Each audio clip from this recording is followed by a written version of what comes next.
You see?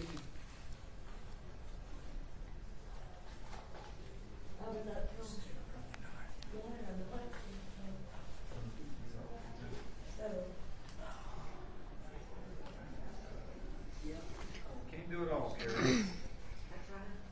You do. And they probably say you can't do it all. They expect less of me than I expect of myself. I'll give you a mic chair. Mr. States, I need to order again for a week. There's good stories there. Toby, is this too high? I crop it out. Okay.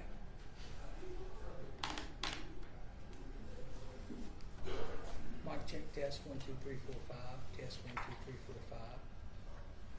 We're getting the levels, it was just kind of quiet. It's always low when I use this, but my He talks, he's a little wireless, softer spoken, so we should be fine. I'll see it. Yeah, But look sure, at I that can wide shot, turn just that like off. kind of go tight on him so you So, can't see and the the guy red probably flag. talked He's about pretty tall, or Okay. at least so the lower third covers up like a little bit more if you can. Something like that. Yeah. Sitting pretty well. Yeah, I'd say he's like probably 5'11" maybe. I switched it. The front one's lower than Thank you.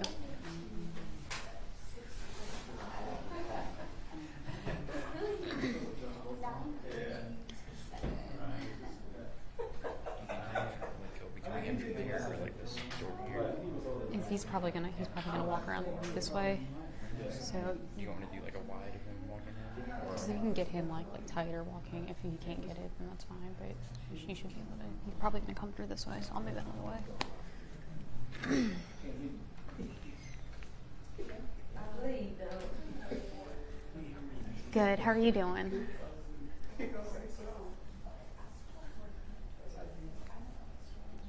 Or he might come out of that room actually. something like that, and I'm just gonna walk across. Yeah, I would go tighter on it if you can then. So it's not like a jump shot who says like Chief Scott Thurman says XYZ. Like, yeah. Yeah, that should be good. Or you can get him leaving too. If you miss it, it's fine. Or you can get him leaving too if you miss that or whatever.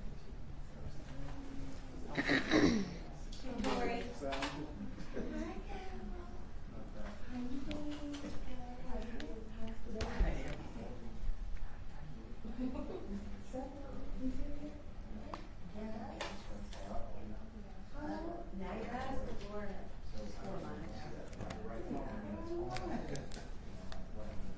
I don't know why I thought it was gonna be like June or July. November. Showing our whole horses.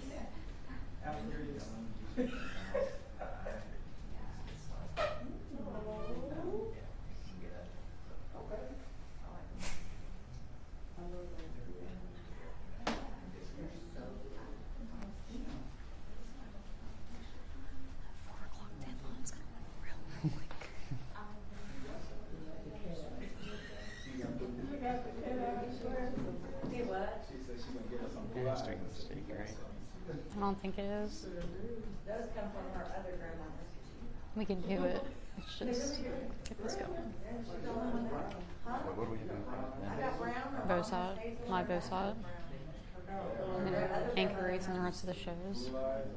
There's so much other stuff going on today, it's crazy. They say that your eye color is determined on the father's mother. Somehow.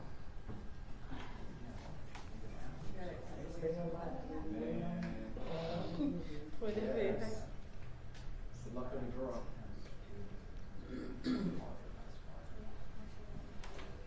Blue eyes, yellow dress. Always work out. What? Blue eyes and yellow dress. Where's the yellow dress come from? Oh, she had a yellow dress. Oh, yeah. In the photo. That's my baby girl.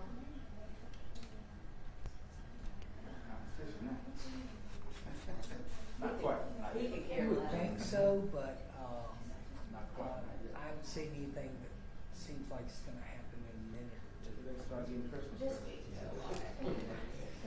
That's when the kids leave.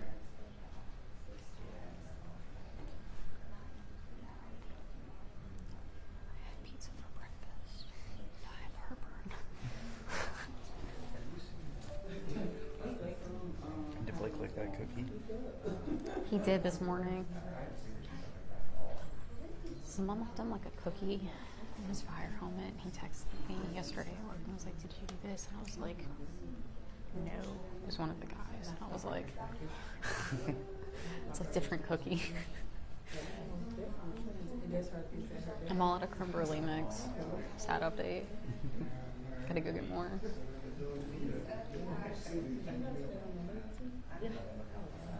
Not that I haven't eaten enough creme brulee in the last 3 days, but Part of the weekly grocery list. basically, coffee creamer. You prefer me to eat it? I mean, because you want to put this over. Yeah. Mm-hmm. Hopefully, get this thing started. Time is of the essence. So once we hear, Go shoot locator and try to pray to God that we can get some MOS.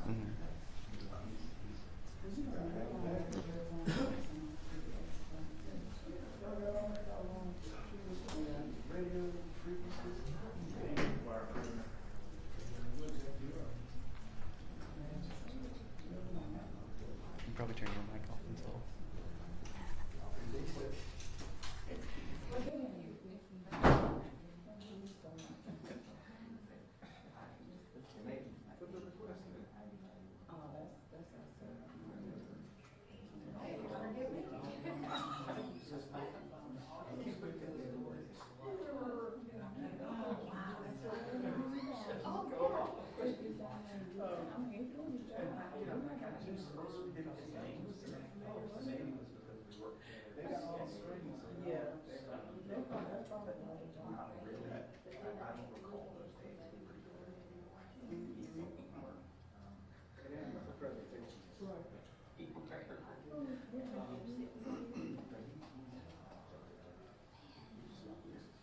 Mic check test, 1, 2, 3, 4, 5.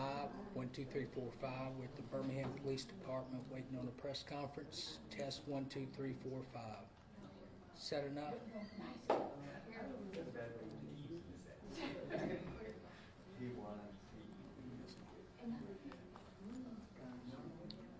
See. Now I'm just, they want it up closer. Oh, to the middle. Yeah. That's a little closer. I don't need to go any higher. It's gonna be in everybody's shot. Okay, thank you.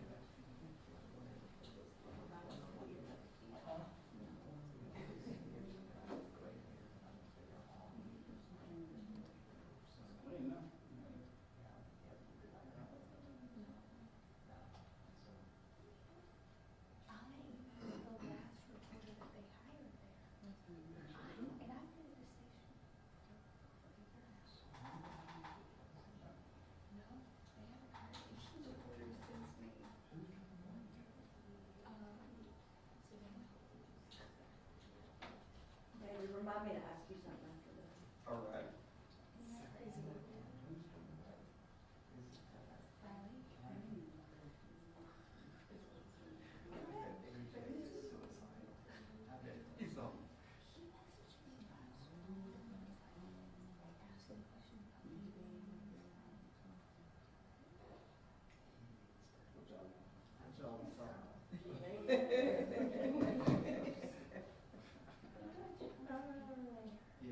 We've been called out on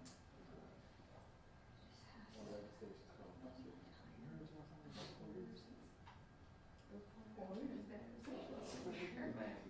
What are you talking about? Is that rebel alive? He was out there. Yesterday. No, some months ago. One of the news directors called another news director, so we were talking about the police. They couldn't figure out who it was, it was her voices. So they called all the stations To get to the scene? to get to the comment.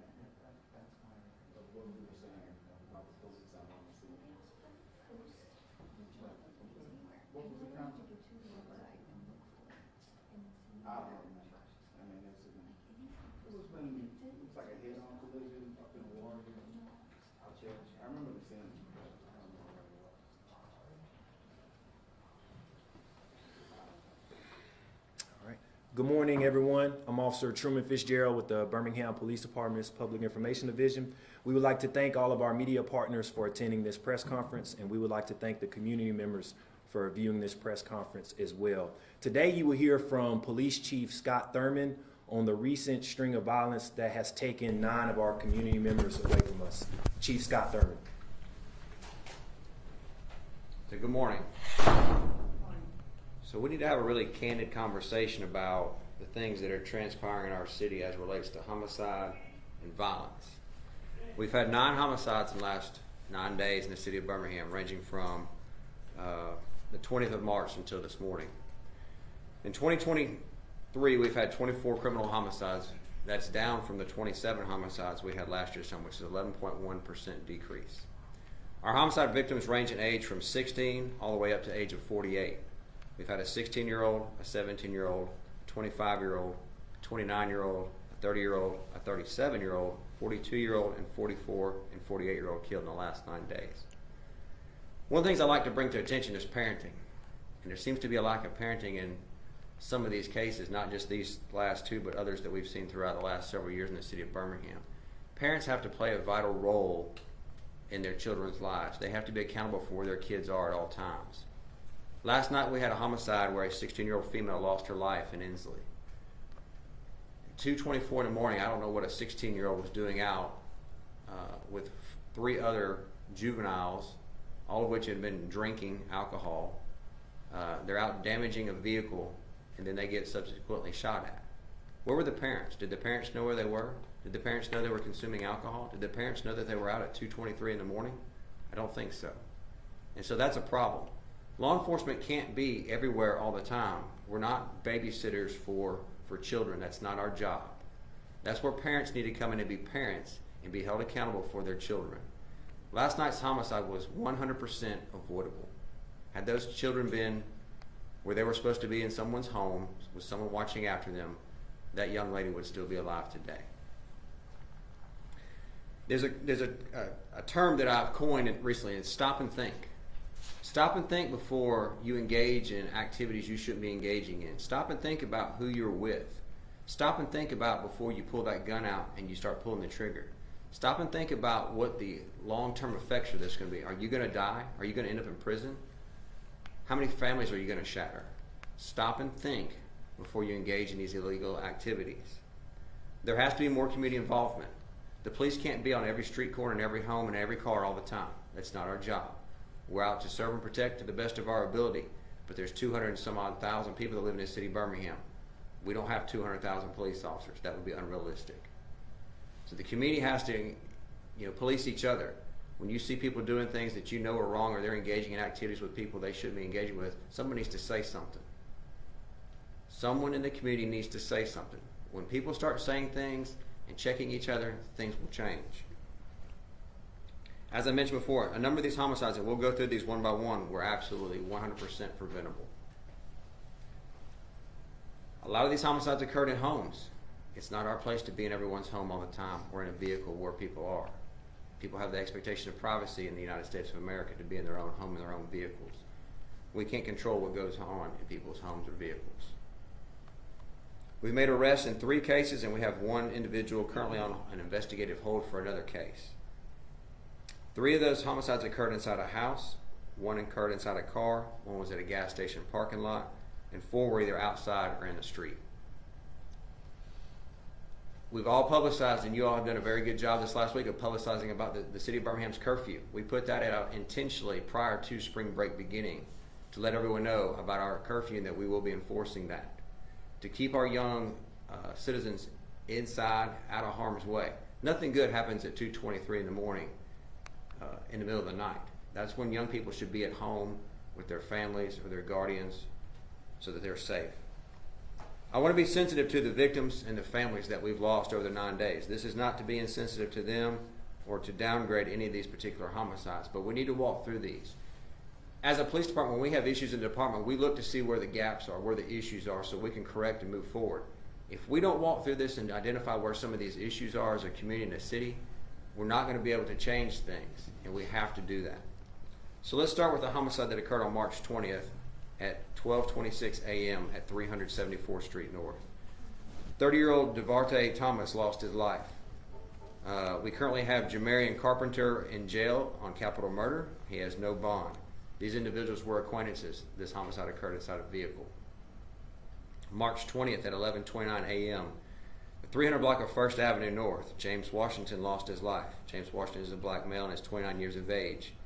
Claude Hardy, 44 years of age, is currently in jail on murder.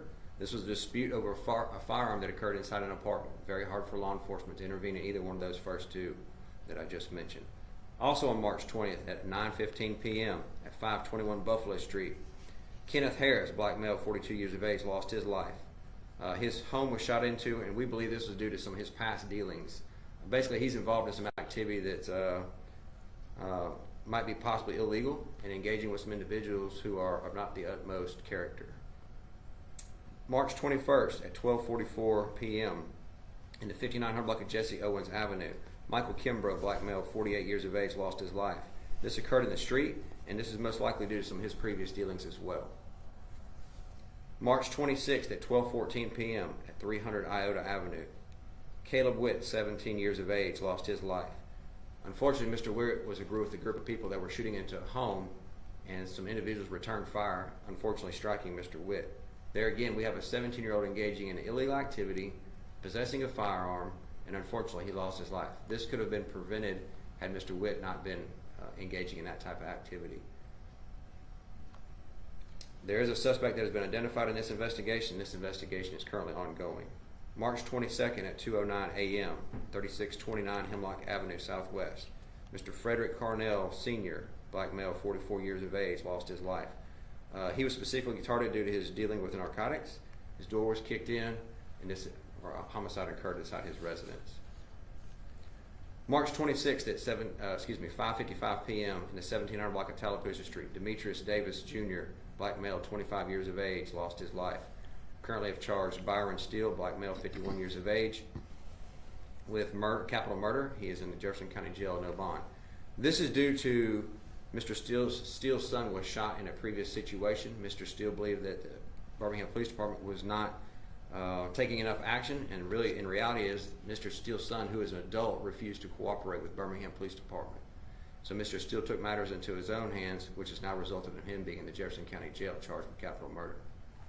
On March 28th at 9:37 a.m., homicide occurred outside 513 12th Street Southwest. Sidney Saxton, black male, 37 years of age, was engaged in a shootout with two other individuals. We currently have one male on an investigative hold. There again, acquaintances engaging in activity they shouldn't be engaging in led to Mr. Saxton's death. March 29th at 2:24 a.m., 30th Street, Inslee and Avenue F, we have a 16-year-old female that lost her life. As I said earlier, she was engaged with three other 17-year-old females. They'd been out drinking, driving around, and were out damaging a vehicle when someone began shooting at them, and unfortunately she lost her life as a result. I hope that y'all see that through breaking these cases down one by one, that these are senseless homicides. There are at least 9 families that have been absolutely devastated and ruined by the deaths of these individuals. And there will continue to be more, unfortunately, until people stop and think about their actions, and they stop and think about what they're doing and who they're doing it with. The Birmingham Police Department will always work as hard as possible to combat violent crime in our city. We took over 2,000 guns off the street in 2022, and we'll continue to take guns off the street moving forward. But the onus, I hate to say, it's really on the community. The community is going to have to step forward and help prevent these particular homicides. Parents are going to have to be parents. The community is going to have to police each other as well. Is there any questions? Yes, ma'am. On the homicide this morning, 2 questions. Mm-hmm. When you say they were damaging a vehicle, is the owner of that vehicle the person that fired the shots? Don't have that information at this point in time. It's still a very early investigation. I guess 3 questions. Have y'all made any curfew violation citations during spring break, and do you anticipate charging or citing this victim's parents for curfew violation? I don't know that if we've made any or not. I don't have that data right now. Like I said, this investigation is very early, so that's something we'll definitely look into as well. What about yesterday's the shootout? I think Saxton, I think was the name of it. Do you know what that argument, that disagreement, what that was about? Details? Don't have all the details on that one because there again, it's just a very fresh homicide and detectives are still working on it. We do have someone on investigative hold. So they still got to present that one to the district attorney's office. So without jeopardizing the investigation, we'll just kind of have to keep that close to the chest at this point in time. Now, both Caleb Witt and Jada White were both students at Jackson Olin High School. Are any of these two incidents connected, involving any of the same people at all? They're not. And that's one thing that we always look at. So we have a homicide review usually within about 24 to 48 hours of every homicide. We'll bring in the homicide team, the command staff, and we're going to look at each homicide to see how are they related. Is there any retaliation? What can we do for moving forward to prevent future violence? And we're just not seeing none of these cases were connected in any shape, form, or fashion. Where are these children getting these guns at? Well, from people like you, because our citizens leave them in their vehicles. They leave their vehicles unlocked, and they get stolen out of their vehicles. And so we have to secure our belongings. We have to secure our vehicles. And that's where a lot of these guns are, they're stolen, to be quite honest. And so if we're going to be law-abiding, gun-toting citizens, we have to be responsible for those weapons, just like we're responsible for our children. Do you have numbers to back that up? Do you have hard statistics on that link between a weapon used in a homicide this year and how many of those are stolen weapons? I don't have the data, but we know from previously looking at how many guns are stolen out of vehicles in previous years, and then we recover guns regularly that are stolen because the law changed January 1 of 2023 because Alabama is now a permitless carry state. So a lot of the arrests that we would normally make for what was considered violation of state firearms, like not having a pistol permit, no longer take place. So it changes the way we're able to take guns off the street because now, as long as you're not a convicted felon, convicted of domestic violence or something of that nature, or you're underage, then you could legally possess a gun without having a pistol permit. So a lot of the guns that we're covering now are actually stolen, or someone who's a convicted felon or someone who's convicted of domestic violence, or could be a juvenile who's in possession of a firearm. So that is information you could get to us in terms of the homicides this year. We could tell, not necessarily the homicides, but we can tell how many stolen guns we recovered this year. We can give you the total number we recovered and how many of those were stolen. So the question is about stolen. Here's the interesting thing about that. That gun could have been stolen 4 years ago. So it's hard to track, was that gun stolen in 2023 or was it stolen in 2019? We'll have that information, but just because a gun is stolen today doesn't mean it's necessarily going to be used in a crime today. So there's a lot of different variables that go into that paradigm there, if you will. The weather getting warmer, students on spring break, is this something that y'all see often contributing to an increase in violence? Unfortunately, oftentimes when the weather gets warmer, nicer, people are out more, and we do tend to see that. It's difficult for us to combat. You look at the things that we had pre-planned to this week. We put out about the curfew intentionally last week leading into spring break. We had a community walk yesterday, which has been planned for over a month. We have another community walk planned tomorrow. These are things that we plan. We purposely planned those walks for the week of spring break. We purposely planned them in the afternoon when we know more people are out so we can engage those people. So we purposely have done things to try and do that. We have all our officers out working that are on duty, so we can't be everywhere all the time. It's actually unreasonable, How are y'all enforcing this curfew? Well, if we see someone out we believe is underage, then we'll stop and identify them, see what their age is, and then we'll have to move forward from there, with citing the parents. And I guess what kind of help are you looking for? You're talking about the public stepping up. What kind of help are you looking for from the public? Well, I think the public knows who some of the unscrupulous people are in their communities. And I think there's some people who might be willing to listen. And so some of the people that, let's just call them a credible messenger, if you will. Someone maybe who is a little bit older, who has seen different things throughout their lifetime.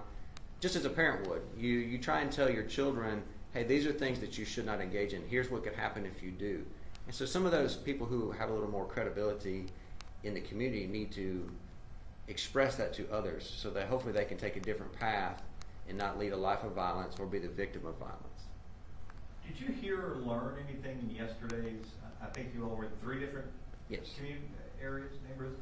Did you hear or learn anything? What you personally in your department, were there any valuable takeaways from yesterday's walk? The most valuable takeaway was we just made some relationships with different people who, there was one particular mother we met with in Kimbrough Homes. Her son was murdered in 2022. And she's now part of a group of mothers who works to try and stop the violence in the city. And so, you know, she would like to meet with us and have us work together as a team to see what can we do together to combat future violence and also help those mothers who are grieving. So it's just things like that, just initiating those relationships.